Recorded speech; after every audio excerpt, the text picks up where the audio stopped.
Ini bener kan kelas 11A? Oke, hari ini kita belajar lagi ya bareng Ibu. Ibu mau nanya dulu, kalian udah siap belajar belum? Udah siap belajar tapi mejanya masih belum rapi. Coba dirapiin dulu, kalau ada sampah dipungutin lalu dibuang ya. Kalian harus selalu menjaga kebersihan kelasnya.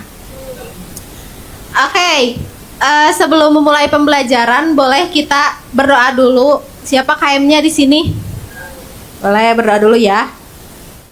Baik teman-temanku sekalian, alangkah lebih baiknya sebelum kita belajar, kita berdoa terlebih dahulu. Berdoa dalam hati menurut agama dan percaya masing-masing dimulai.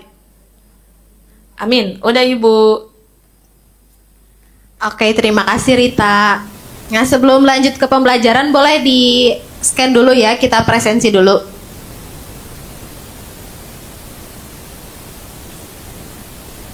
Oke, sebelum Ibu lihat rekapannya, di sini siapa teman-teman kalian yang gak kelihatan hadir di kelas hari ini?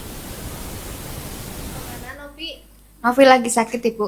Oke, kita doakan ya, semoga Novi cepat sembuh dan bisa mengikuti pembelajaran.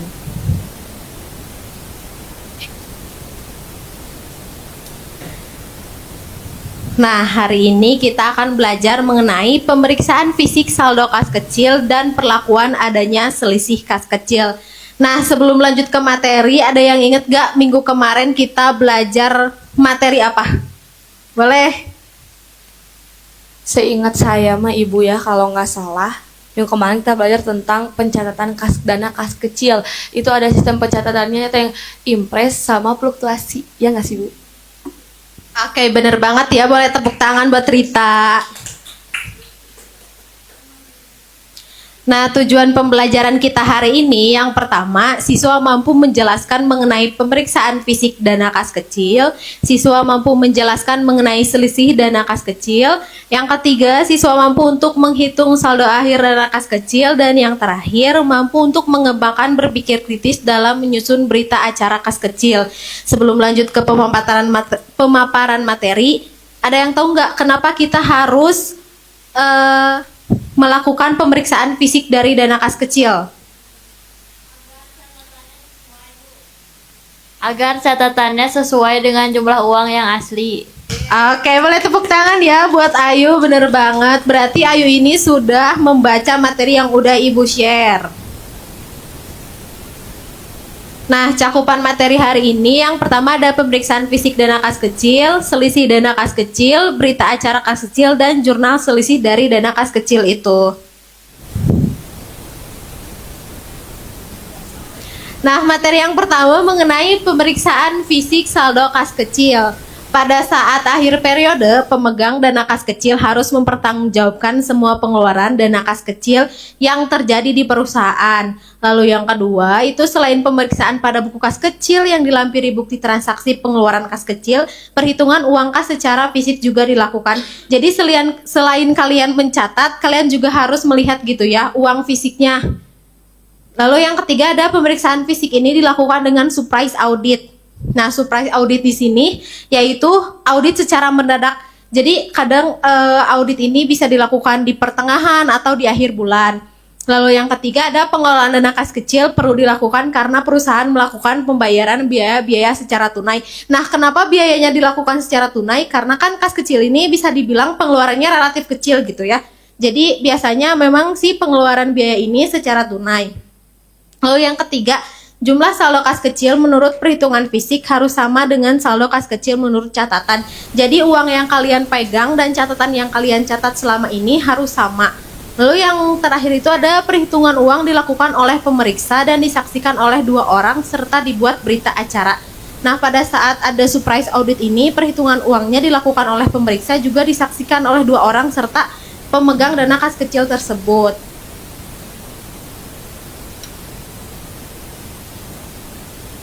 Nah, di sini bisa lihat ya cara perhitungan kas kecil menurut catatan. Yang pertama kita harus mengetahui dulu saldo kas kecil awal periodenya ada berapa, lalu ditambah dengan pengisian kembali dana kas kecil dan dikurangi semua jumlah pengeluaran yang terjadi sehingga menghasilkan saldo kas kecil pada akhir periode.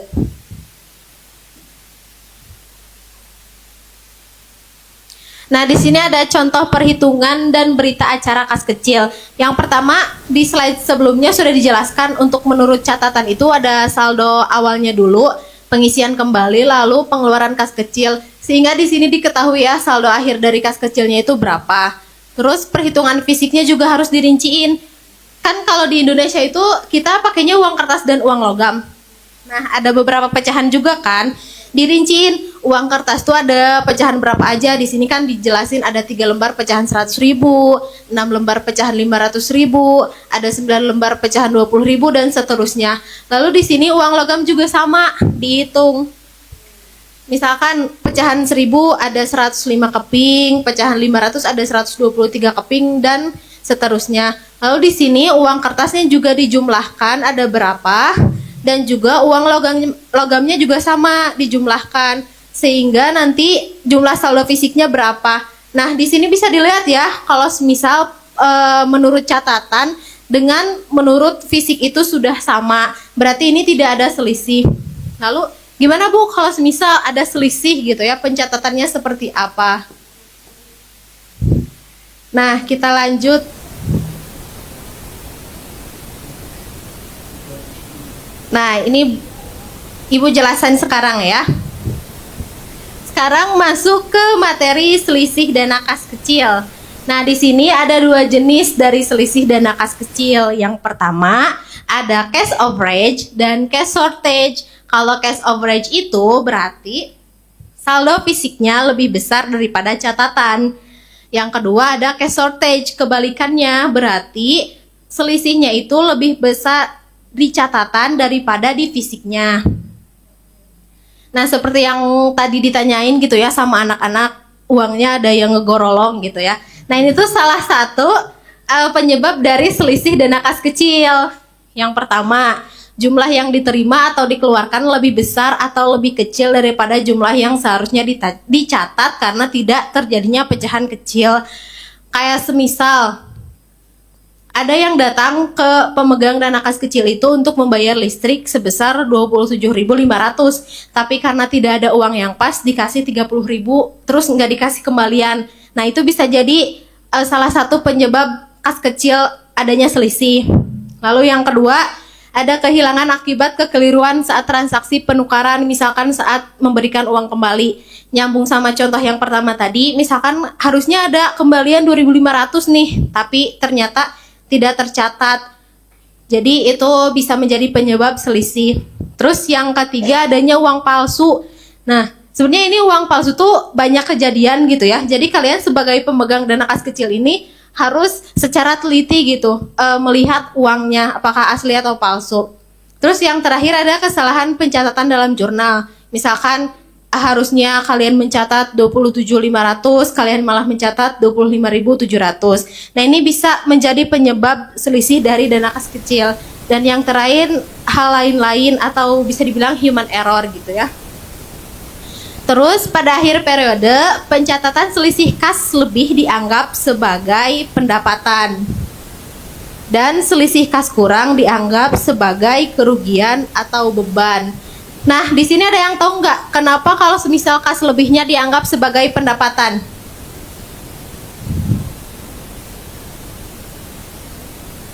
Karena kalau selisih kasnya lebih lebih dianggap sebagai pendapatan, soalnya kan kalau misalkan lebih ternyata itu pencatatan atau pencatatannya yang salah, misalkan otomatis selisihnya itu kita masukin ke pendapatan karena itu masih uang kita. Gitu sih Bu, pemikiran saya mah. Oke, betul ya, boleh tepuk tangan. Terus yang kedua nih, selisih kas kurang dianggap sebagai kerugian atau beban. Ada yang tahu kenapa? Boleh itu Fahri dulu yang ngacung ya. Ya Bu, kalau tadi kelebihan itu dianggapnya sebagai pendapatan, berarti kalau misalnya itu. Kalau misalnya kekurangan itu kerugian tuh karena kan kita udah benar ya Bu ngasih ke misalnya ke staf keuangannya tuh ini laporannya segini, tapi ternyata ada bukti yang hilang, nah jadi dimasukinnya ke kerugian. Gitu bukan Bu? Oke, betul ya. Boleh tepuk tangan buat Fahri. Nah, di sini juga dalam laporan laba rugi selisih tersebut diinformasikan sebagai pendapatan kalau semisal selisih kasnya lebih, dianggap sebagai beban di luar usaha kalau semisal selisih kasnya kurang.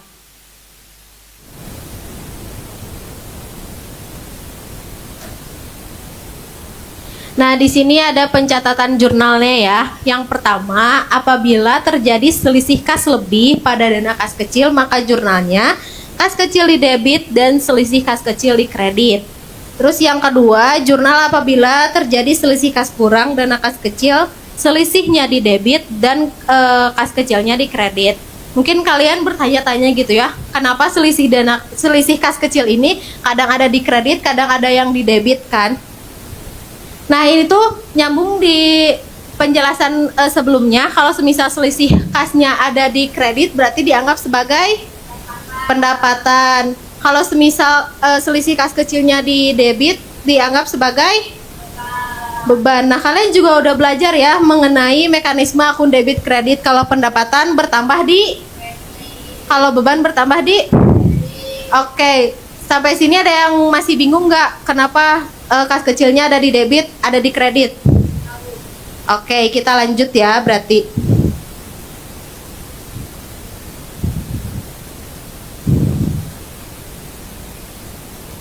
Nah, di sini ada contoh soal. UD Sejahtera pada tanggal 30 April 2024 terdapat saldo akun kas kecil sebesar 5.870. Akan tetapi jumlah kas kecil fisik adalah 5.980. Coba ini selisihkan dulu ada berapa? 10. Oke, 110. Di sini ditulisnya kas kecilnya di debit 110 dan selisih dana kas kecilnya di kredit 110. Kenapa? Oke, berarti selisih dana kas kecil ini dianggap sebagai. Oke, udah pada pinter semua ya. Berarti siap buat diskusi kelompok. Nah, sebelum diskusi kelompok ada latihan dulu nih, boleh dibaca dulu, baru nanti kalau misal ada yang mau coba, boleh ke depan.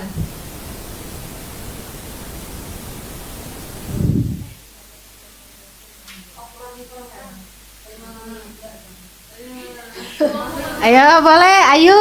Wah, semangat sekali ya, ayo.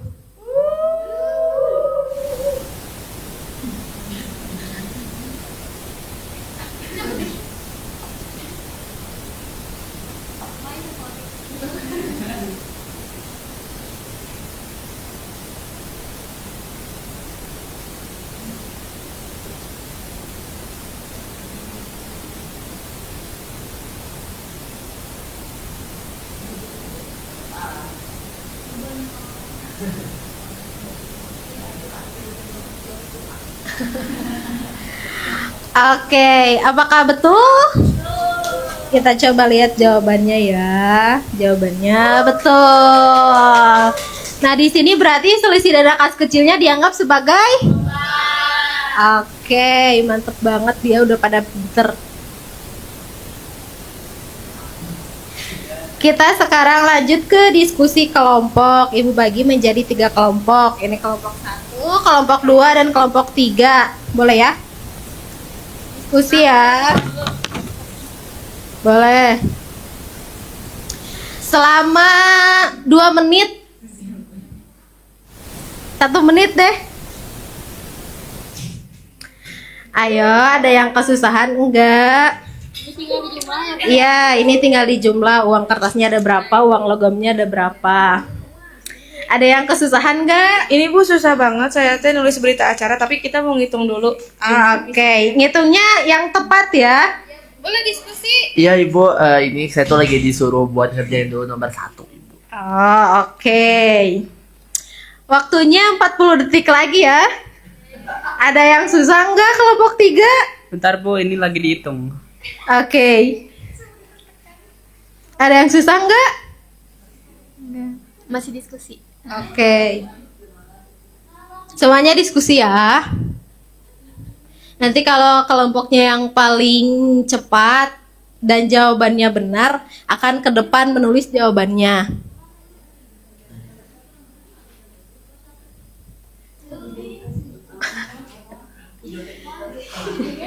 Ayo diskusinya dilanjut ya. Nah, ini tuh kan ada saldo kas kecilnya segini. Terus ini dijumlah sama ini ada selisih enggak? Nanti ini dikurangi ini baru selisihnya berapa lalu di jurnal. Seperti itu ya, Nak? Ya, kenapa? Ini udah dijumlah ininya sama ini. Ya, ininya jangan lupa saldo menurut catatannya ada keterangannya di situ. Oke. Ibu tunggu sampai di detik 30 ya. Ini kan ini ditambah ini. Ya, dikurangi ini. Hasilnya berapa? Oke ya, waktunya udah habis. Udah habis waktunya. 50. Boleh dilihat di sini kelompok 2 nih yang paling lengkap. Boleh ke depan.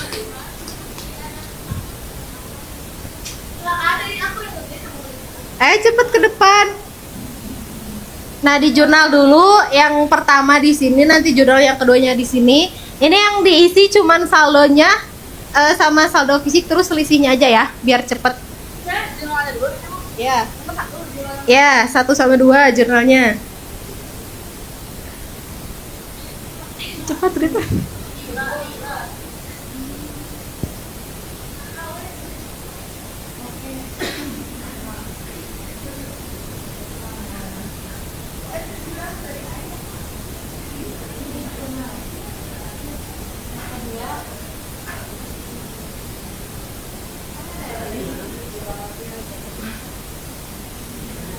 Kakak, ini selisih dana kas kecil ya Bu, ya nah. Langsung aja di saldo catatan per 31 Desember. Ini di sini aja langsung berapa? Oh, semuanya. Ini. Pasti ini. Fisiknya aja langsung di sini. Iya. Iya, di situ. Ya Allah, meninggal pinjam. Selisihnya berapa? Selisihnya 500.000. Oke, boleh tepuk tangan dulu ya buat kelompok 2. Kita coba lihat jawabannya. Nah, jawabannya bener ya. Di sini selisihnya di debit dan di kredit. Yang di sini kredit sama di kredit. Terus ininya bener. Saldonya 1.250.000. Yang fisiknya 1.750.000 dan selisihnya 500.000. Nah, dari hasil diskusi kalian dapat disimpulkan ya, meskipun beda kasusnya, tapi tetap selisih dana kas kecil ini ada yang di debit, ada yang di kredit. Karena tadi ada yang dianggap sebagai pendapatan dan ada yang dianggap sebagai Oke. Kita lanjut ke kuis.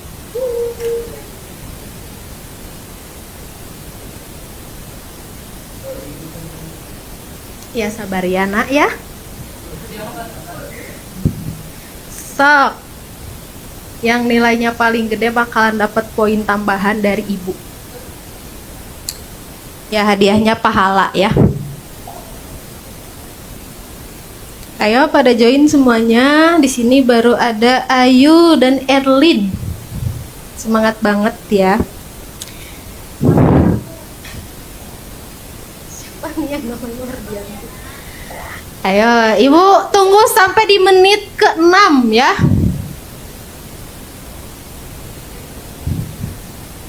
Ini siapa Cak Anu? Nah, kalau bisa tuh ini ya namanya harus sesuai. Ibu mulai aja ya. Ayo. Tadi yang menyimak penjelasan dari Ibu pasti mendapat nilai 100. Kalau yang gak nyimak berarti itu tidur. Tadi kamu tidur nggak? Enggak, Ibu. Ada yang susah nggak? Aman-aman Bu. Oke. Nih yang pertama di posisi pertama sekarang ada Erlin, yang kedua ada Permata, yang ketiga ada Ayu.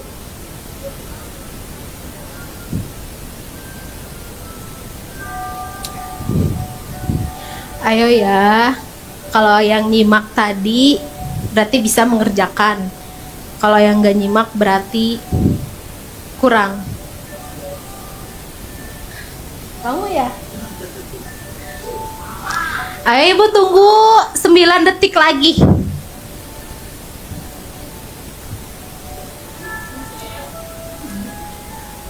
Nah, di posisi pertama ada Permata Nurul Haq. Wah, pinter banget ya Permata.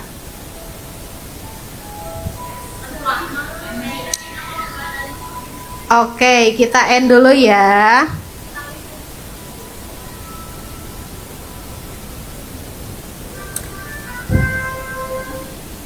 Nah, di sini yang pertama ada Permata, yang kedua ada Ayu, dan ketiga ada Rahma. Boleh tepuk tangan dulu ya. Oke, di sini KKM-nya ada 75%. Untuk yang kurang dari 75% itu ada Mardianti, Noviana, dan Ca Enu. Nah, nanti untuk yang kurang dari 75% bakalan dapat remedial ya dari Ibu. Tapi sebelum remedial, nanti kita bakalan ada latihan soal dulu. Terus untuk anak-anak yang sudah di atas, di sini ada yang poinnya 100 ya, yang tadi 3 besar. Lalu di sini ada Neng Rita sama Erlin ada 80%. Berarti mereka semua lolos ya. Dan akan Ibu berikan pengayaan berupa video pembelajaran untuk menambah wawasan kalian. Oke.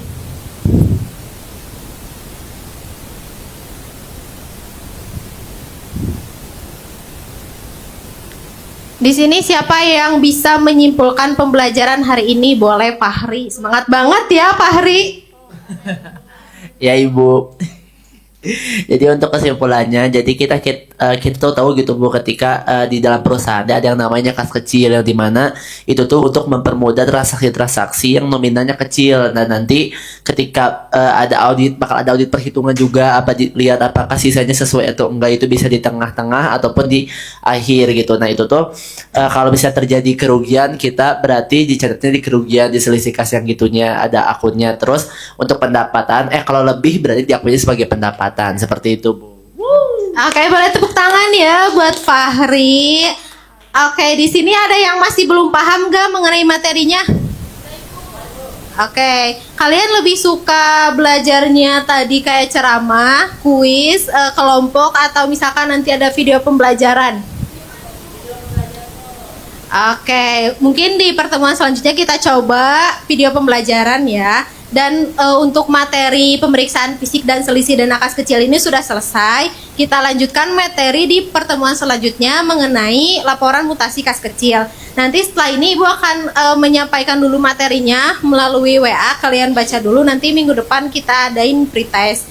Oke, sebelum menutup secara keseluruhan pembelajaran hari ini, boleh berdoa dulu untuk KM.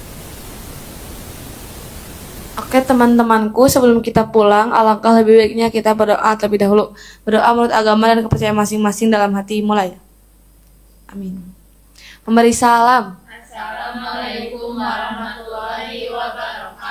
Oke, pembelajarnya sudah selesai. Ibu ucapkan terima kasih kepada anak-anak yang sudah antusias untuk mengikuti pembelajaran Ibu pada hari ini. Sampai jumpa di pertemuan selanjutnya. Ibu tutup dengan wassalamualaikum warahmatullahi wabarakatuh.